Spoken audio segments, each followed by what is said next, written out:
जोर लगा लड़। देखो ये जो है, जो डेरिवेशन करने जा रहे हैं वो जा रहे हैं काइनेटिक एनर्जी का डेरिवेशन करने, ठीक है। काइनेटिक एनर्जी का जो फॉर्मूला होता है वो होता है हाफ mv स्क्वायर। आया कैसे ये सीखना बड़ा जरूरी है, क्योंकि ये आ गया तो तुम्हारे 3 नंबर जो है तुम्हारे पेपर में हो जाएंगे पक्के, हर हाल में आएगा ही आएगा। तो सबसे पहला चीज है काइनेटिक एनर्जी से काम क्या होता है, वर्क डन कंप्लीट होता है। तो क्या हम लोग कह सकते हैं कि kinetic energy is equal to क्या है मेरे पास, वर्क डन है नहीं। और वर्क डन का फॉर्मूला हम लोग जानते हैं। वर्क डन का फॉर्मूला क्या होता है, वर्क डन का फॉर्मूला होता है फोर्स इनटू डिस्प्लेसमेंट, ठीक। मजे की बात यह है कि फोर्स का भी एक आपने फॉर्मूला पढ़ा है। फोर्स का फॉर्मूला क्या पढ़ा है तुमने, m इंटू ए। तो क्या इस m इंटू ए को अपन फोर्स के जगह पर रिप्लेस कर दे। जब फोर्स की जगह पर m इंटू ए को रिप्लेस करोगे, दैट मीन्स क्या कर सकते हैं कि काइनेटिक एनर्जी इज इक्वल, जब kinetic energy is equal to work done हो रहा है, that means kinetic energy is equal to क्या हो रहा होगा, फोर्स इनटू डिस्प्लेसमेंट भी हो रहा होगा, ठीक। और अगर kinetic energy is equal to force into displacement हो रहा है, दैट मीन्स क्या हो जाएगा, kinetic energy is equal to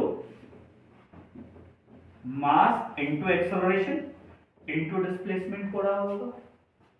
अब इस डिस्प्लेसमेंट को जब तक हम लोग चेंज नहीं करेंगे तब तक हमारा ये फॉर्मूला बन करके नहीं आएगा।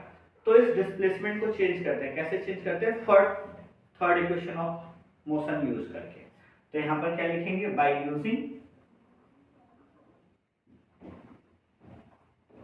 Third equation of motion. अब देखो थर्ड इक्वेशन ऑफ मोशन क्या पढ़ा है तुमने, v square minus u square is equal to 2as पढ़ा है ना। क्या अपन इस टर्म को चेंज करें, s का वैल्यू चाहिए ना, 2a को नीचे ट्रांसफर कर दे, ये इधर मल्टीप्लाई में दूसरी साइड किस चीज में आएगा, डिवाइड में आएगा। तो चलो देख देते हैं, that means v square minus u square upon में 2a इज इक्वल टू क्या हो जाएगा, s।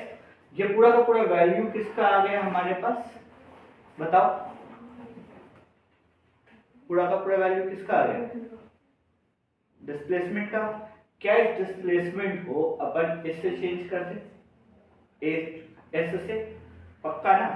अब देखो जब चेंज करेंगे तो क्या लिखेंगे, kinetic energy is equal to, यहां से लिखेंगे m into a into v square minus u square upon में 2a। अब ध्यान से देखो, यहाँ पे एक डिनोमिनेटर में और यहाँ पे एक न्यूमरेटर में, ए से ए क्या हो जाएगा, कैंसिल हो जाएगा। अब मेरे पास क्या बचा, अब जरा ध्यान से देखने वाली चीज है कि kinetic energy is equal to बच रहा है m into v square minus u square upon में 2, अपॉन में इस m से मल्टीप्लाई कर देते हैं, तो ये क्या हो जाएगा, M V square minus M you square upon में 2। इसको सेपरेट कर देते हैं मैथमेटिकल टर्म से, a plus B divided by C is equal to क्या होता है, a by C plus b by C. उसी से क्या करते हैं, इसको सेपरेट कर देते हैं, that means kinetic energy is equal to क्या हो जाएगा, m b square by 2 minus M you square by 2। एक फॉर्मूला तो यही बन गया। इसको बोलते हैं हम लोग चेंज इन एनर्जी। इसको क्या बोलते हैं, चेंज इन एनर्जी, ठीक है। अब काइनेटिक एनर्जी का फॉर्मूला चाहिए। मान लेते हैं इनिशियली क्या होता है, u मेरा 0 होता है ना, तो यहां पर लिखते हैं let u is equal to 0। Let करो या ना करो, सीधा लिखना है let initial is equal to 0, और लिखना है सिर्फ और सिर्फ इनिशियल इज इक्वल टू 0, चलता है। अब यहाँ पर अगर मैं 0 पुट करता हूँ, दैट मींस क्या हो जाएगा, kinetic energy is equal to mv square by 2 minus m into 0 का स्क्वायर डिवाइडेड बाई 0 से किसी भी चीज को मल्टीप्लाई करेंगे तो रिजल्ट क्या होगा, और 0 को किसी भी चीज से डिवाइड करेंगे तो रिजल्ट क्या हो जाएगा, दैट मींस ये पूरा का पूरा वैल्यू क्या हो गया, 0।